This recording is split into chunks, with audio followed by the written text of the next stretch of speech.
Why are courses and coaching and consulting necessary? Because it exists at a level today that it's never existed at in human history. And like the world, like everybody's a coach. And people say that like they're frustrated, right? Everybody's a coach, everybody's a consultant, everybody's creating a course. Well, that's true, but let me tell you why it's necessary before I tell you what's wrong with it. And the reason why it's necessary is because the world is changing faster now than it's ever changed before.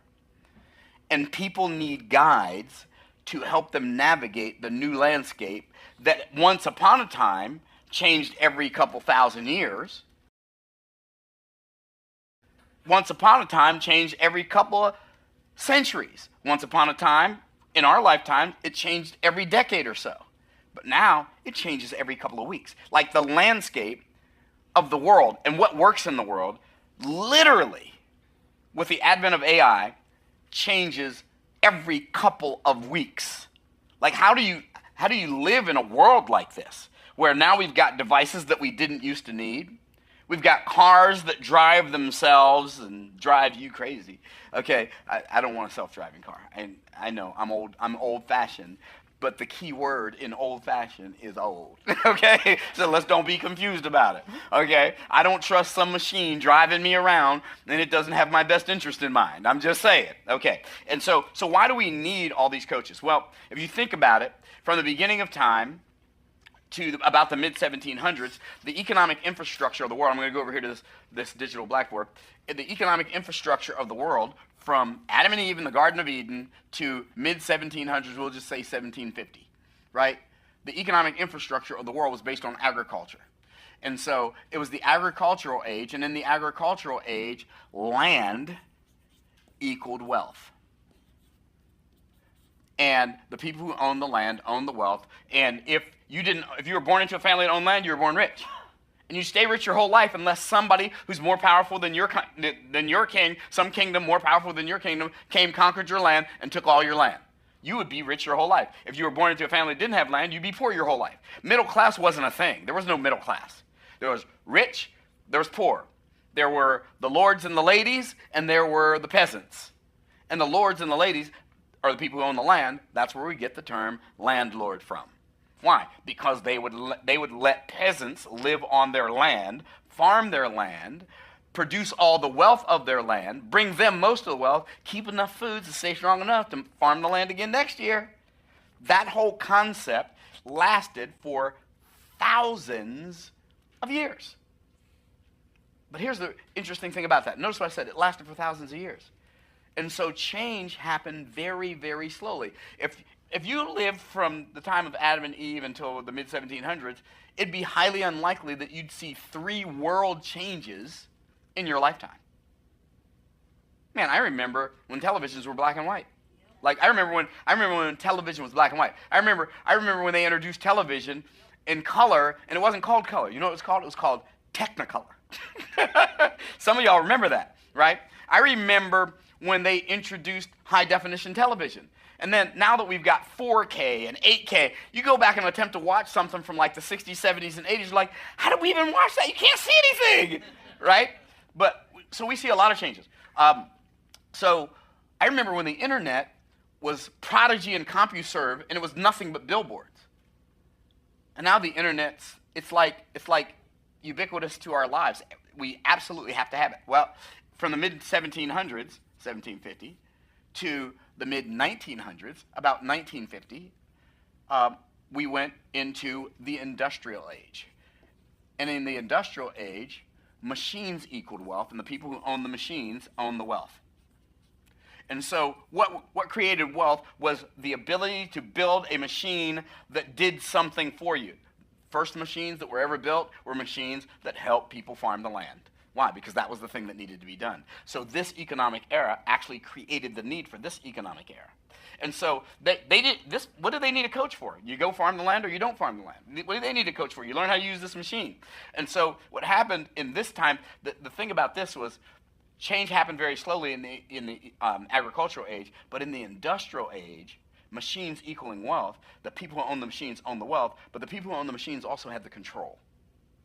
So if you wanted to do something, you had to get, if you wanted to do something, different than you were doing, you had to get permission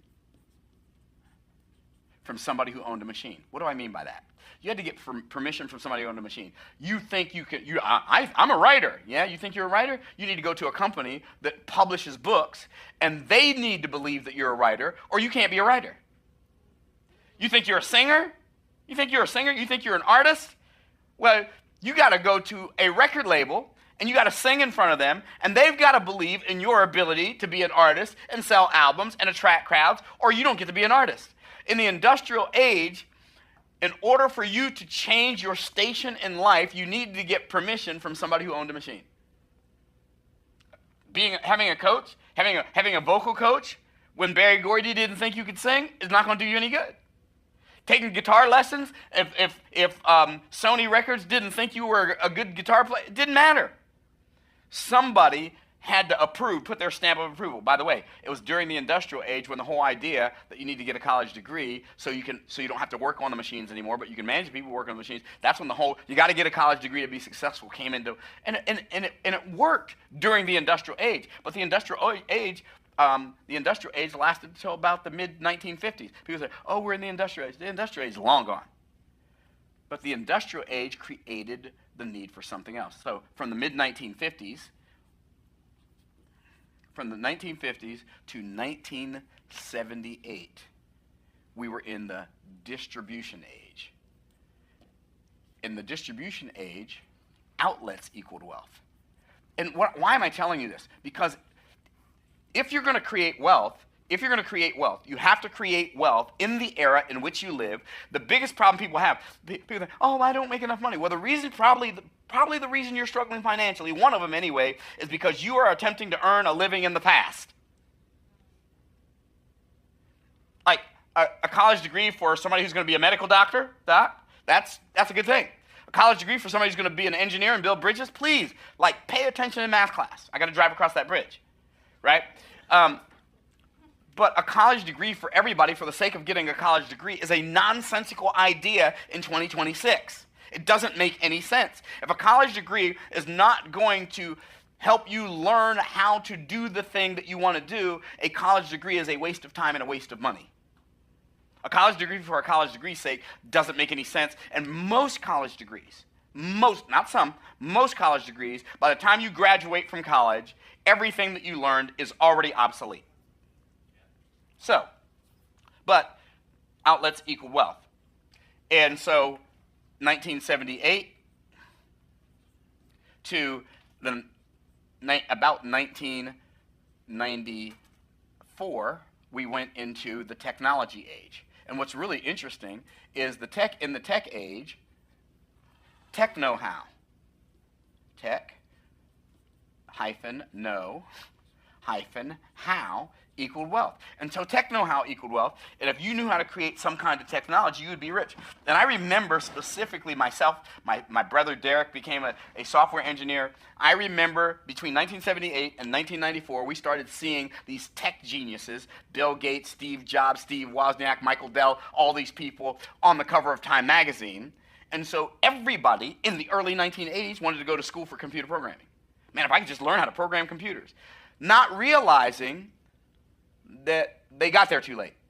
Bill Gates didn't start programming computers between 1978 and 1994. Bill Gates started programming computers in 1968. See, if you're late to the party, all the good stuff is gone. How many of y'all picking up what I'm putting down? And so what happened in 1994? 1994, this was so crazy and amazing. 1994 to about 2003, we went into the information age. And the information age was a very unique age. It changed how the world worked because for the first time in history, you didn't have to own something to create wealth. So how did you create wealth? You controlled the flow of information. Why? Because you can't own information. Who owns the fact that the sky is blue? Nobody. So you were the person who gathered the data, and then you were the person who distributed the data, like Yahoo, like InfoSeek, like Dogpile, and Ask Jeeves, and Google. I named the ones before Google first because Google figured out a way to do it better and basically wiped all those other guys off the map. But that's another conversation for a different day. Okay, so then what happened? 2003, this is when 2003 to 2008, we went into what I call the techno-info edutainment age. What is that? People who know how to use technology to create information to educate people in an entertaining way. Those are the people who own the wealth. During the techno-info edutainment age, you have people like Russell Simmons who created a new genre of music because he knew how to edit music on a Mac computer and became a billionaire. You have people like Jeff Foxworthy who created You Might Be a Redneck If cassette tapes. Cassette tapes. And he knew where his ideal avatar in. By the way, all these economic eras lasted for a longer period of time than the previous economic era. This economic era right here lasted for a longer period of time than its previous era, and it was the first time that's ever happened in history. What era was that? We went into the partnership age, where multi-billion-dollar corporations said, if you will create content for my platform. Apple said, if you'll create apps for my app store. Amazon said, if you'll create ebooks for my bookstore. They said, if you'll create offers for my platform, I will sell it to my clients and give you most of the money. It changed the game because they were willing to pay out 70% to creators who created products for their shelves. Well, what happened in 2021? We went 2021 to, I don't know when this is going to end, because it's wild, it's the Wild West right now, to, I don't know, we are in the AI age. And it's all changing so fast that nobody knows. Like okay, as soon as you learn how to use this one, no, this one's better. And then you got another one, and then this one's better. And then, oh no, you don't need AI, you need an AI agent. Oh, you don't need an AI agent, you need AI agent makers. Like, you need OpenClaw. Oh, OpenClaw, there's the OpenClaw killer now. You got Perplexity Computer, and there's like, I can't keep up, right? And then if you're talking about health, one day it's like, oh, coffee's terrible for you. The next day, oh, no, coffee's great for you. It's got antioxidants. Oh, chocolate's terrible for you. Oh, no, chocolate's great. And so everybody's confused because there's so much conflicting information out there. This is why coaches are necessary. And this is also why you could be one of them. Because there's something you know how to do. If you're an adult and your life is working to some degree. Notice I said, to some degree, then you know how to do something. You can teach people how to do the something you know how to do. If there are a group of people who are looking to learn how to do the thing you know how to do, you could be a coach. But this is why coaching is necessary. Okay, why courses and coaching don't work? Because all courses don't solve people's problems, and all coaching doesn't help people. Why? It could be found, and so what did he do? He sold those cassette tapes at truck stops, and those cassette tapes with jokes like You Might Be a Redneck If, made him so rich that he was one of the sharks on Shark Tank for a season. Why? Techno-info edutainment age. The techno-info edutainment age was so powerful that there was a guy who was homeless, who was sleeping in his car, and he was selling VHS tapes out of the trunk of his car of plays that he produced, and today he's a billionaire. His name's Tyler Perry. The techno-info edutainment age is when I started my training company to teach people how to sell. I thought I got rich really, really fast because I was so great. Well, I was okay. But I started a business that matched the economic era that I was living in. Are y'all tracking? What happened in 2008? 2008 to 2021. We were in